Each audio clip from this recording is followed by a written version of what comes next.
Let's unpack politics like you've never seen it unpacked before. Let's see why it can be so hard for you to politically agree with others and for others to agree with you. Then pave the way to overcome polarization, to spread some love. Welcome to Unifying Politics, a service of value relating. My name is Steph Turner. I'm here for solving general problems by resolving specific needs, including yours. Are you sure you freely choose your political positions after carefully reasoning each option? If so, others should be able to freely choose it too and agree with you. But they don't, do they?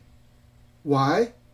Because in all honesty, you are compelled to choose a position that best fits your painful needs, as others are compelled to choose what best fits their needs. Reasoned arguments emerge after the fact. You politically believe what you need to believe.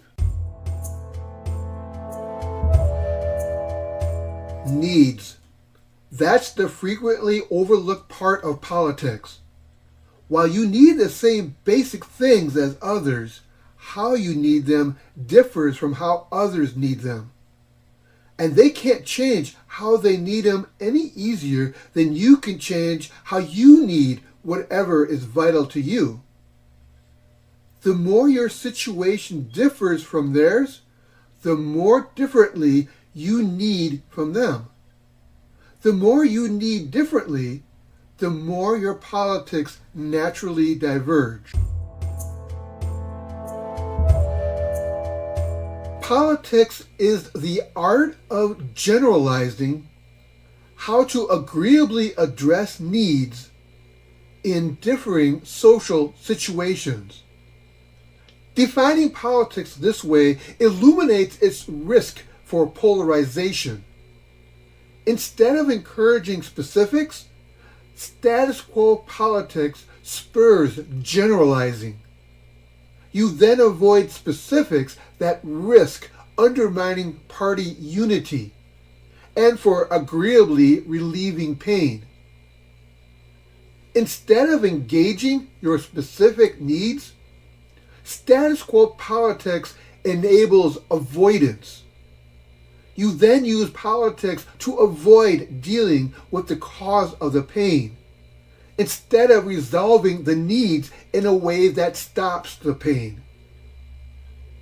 Instead of unifying around what can be done to resolve these needs, status quo politics favors polarization. You then get more out of fighting each other than fighting to resolve each other's affected needs. So why does anyone become a liberal or a conservative? Mostly because each partisan side serves a particular way of experiencing needs. One side experiences their psychosocial needs in the opposite direction as the other side. Your psychosocial situation prioritizes the opposite set of psychosocial needs. Liberals must relieve unmet social needs while guarding their more resolved self-needs. If a liberal, you feel you must relieve your need for greater acceptance, for example, than your need for personal resilience.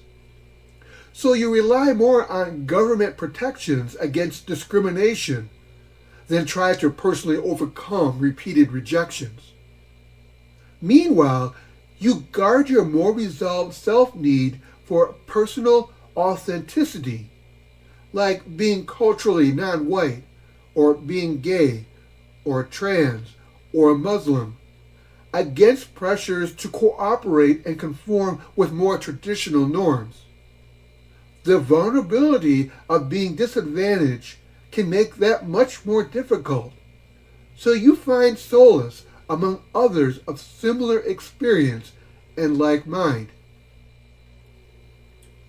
Conservatives must relieve unmet self-needs while guarding their more resolved social needs. If a conservative, you feel you must relieve your need for self-sufficiency, for example, more than your need for equal social treatment. So you endeavor to provide for your own the best you can before seeking fair help from others you don't personally know. Meanwhile, you guard your more resolved social need for family cohesion, like safeguarding traditional marriage and the nuclear family, against pressures to allow self-expressions that risk destabilizing established cohesion. The expanding role of impersonal government can make that much more difficult. So you find solace among others of similar experience and like mind. Whether liberal or conservative, you become oriented to this distinction. Arguments cannot change who you are or how you experience your needs sharply different from others. Arguments provide you and your cohorts a guarded shell, a fence to protect your vulnerable differences. Arguments that tend to politically privilege dishonesty on both sides. Your political orientation is the outward expression of your inward psychosocial orientation. Any tension between your self-needs and social needs creates the lens through which you see all things political. For example, if your undermined self-need for privacy floods your thinking, you can hardly find space to consider another's affected social need for intimacy. What you do with your own reproductive organs is too private a matter for you to open to another's prying eyes. Or, if your strained social need for reliable local supports feels threatened by government mandates, you can barely appreciate another's vulnerable dependence upon such government provisions. You struggle to stick with your self-initiative against temptations to depend more on impersonal others. You believe with others what you need to believe. Your painful needs prioritize your perspective to compel you to see what the other-oriented side cannot easily see. If your social needs are less resolved than your guarded self-needs, you are inwardly wide-oriented. If your self-needs are less resolved than your guarded social needs, you are inwardly deep-oriented. If wide-oriented, you're compelled to prioritize inclusion of the historically excluded. You feel the injustices they endured. If deep-oriented, you're compelled to prioritize cohesion of traditionally grouped. You feel the necessity to remain grounded. If wide-oriented, you're compelled to prioritize the most vulnerable, to serve widening demand. For you, each according to their need. If deep-oriented, you're compelled to prioritize the most productive, to ensure a deep supply. For you, a rising tide lifts all boats. If wide-oriented, you rely on public goods like public welfare, a safety net for the disadvantaged. If deep-oriented, you rely on private rights, like private enterprise, a meaningful service bringing depth to lives. If wide-oriented, you wonder if it is effective for the many.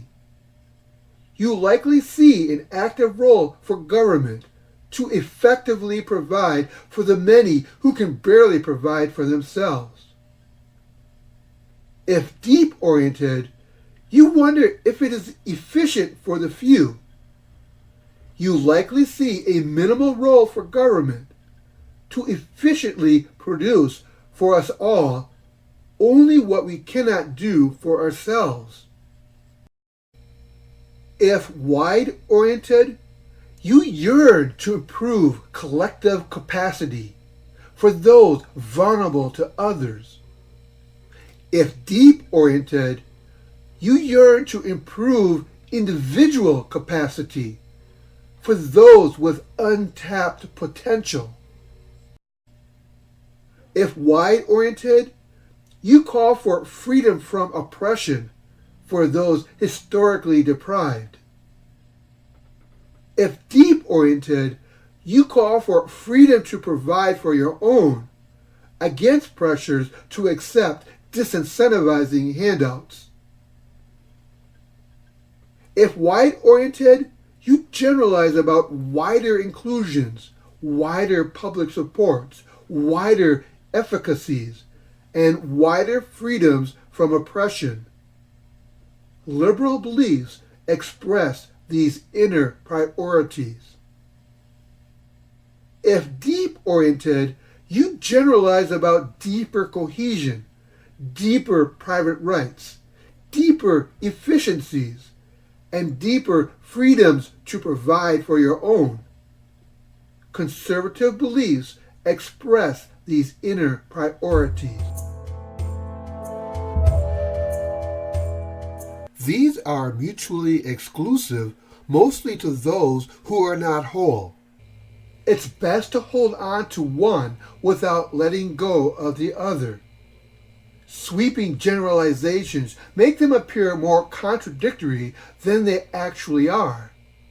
Sure, there are false balances in politics. Some policies lead to better results than others. But comparing the underlying needs is a false dichotomy. Your needs are no more important than another's.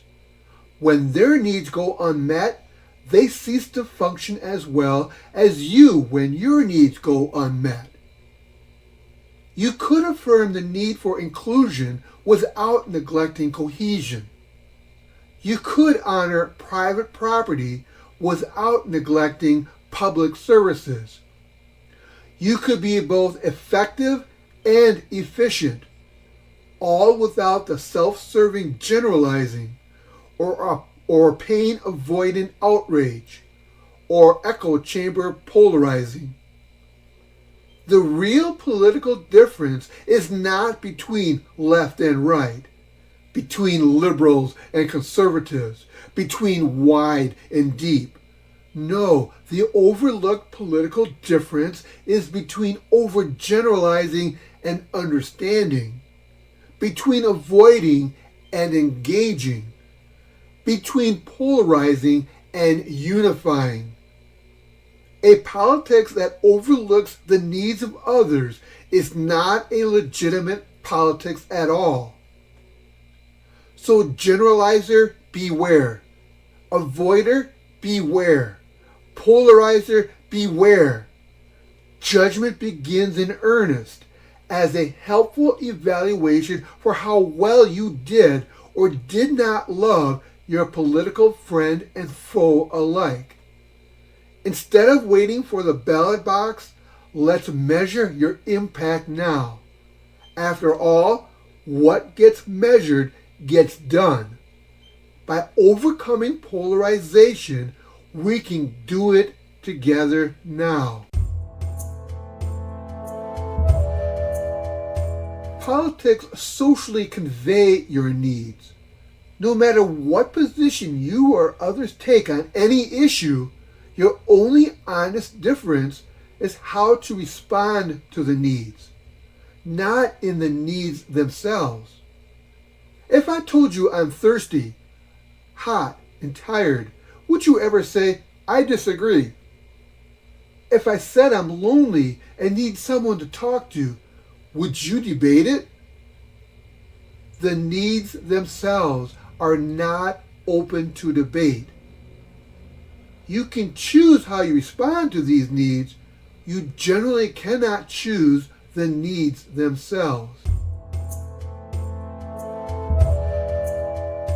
So don't let anyone trick you into giving up your political values for theirs. Their political values evolve to fit their needs, their situation, their prioritized needs, not yours. Your politics don't require replacement. They need refinement. Less pain-relieving generalizing that doesn't get to the cause of your pain. More need-resolving specifics that removes the pain. Less mutual defensiveness. More understanding and engaging of one another's differing situations. You don't have to blindly compromise. You love in how you give and convey the costs of that love. When political debating slips into disputing the needs themselves, reject this threat to love. If you held to one side and then switched to the other, your needs allowed you to convert. It wasn't the persuasion of political arguments alone. You can hardly go against what you painfully need. Your needs resist debate. Their needs resist your best arguments.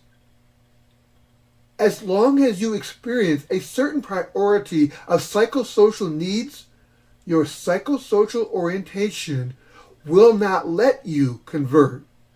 Not any easier than to convert a left-hander to right-handedness, or introversion to extroversion, or same-sex attracted to opposite-sex attraction. It's time to stop trying. It's time to stop hating on others for differences they cannot change. It's time to accept each other as wide-oriented or deep-oriented. It's time to replace the status quo of politically privileged hate with this vitally needed, unifying, understanding love. Issue by issue, we step back from hostile arguments to appreciate the underlying inflexible needs. Together, we'll replace the status quo of mutual hostilities with better loving understanding of each other's affected needs. If we don't, who will? So let's apply this to the issue at hand. Ready? You will never find a lasting political solution until you first appreciate your difference in needs. If you want to be understood, seek first to understand. Look at your situation. How does it prioritize your needs? When looking into situations others face, do you only see your own familiar needs? If raised in a more urban environment, do you only see the need for cultural diversity in rural situations? Do you not see their need to maintain local initiative, for resourceful responsibility, to provide for their own in the middle of nowhere? Do you think they chose these needs? If raised in a more rural environment, do you only see the need for private property rights in urban situations? Do you not see the vulnerabilities of outsiders?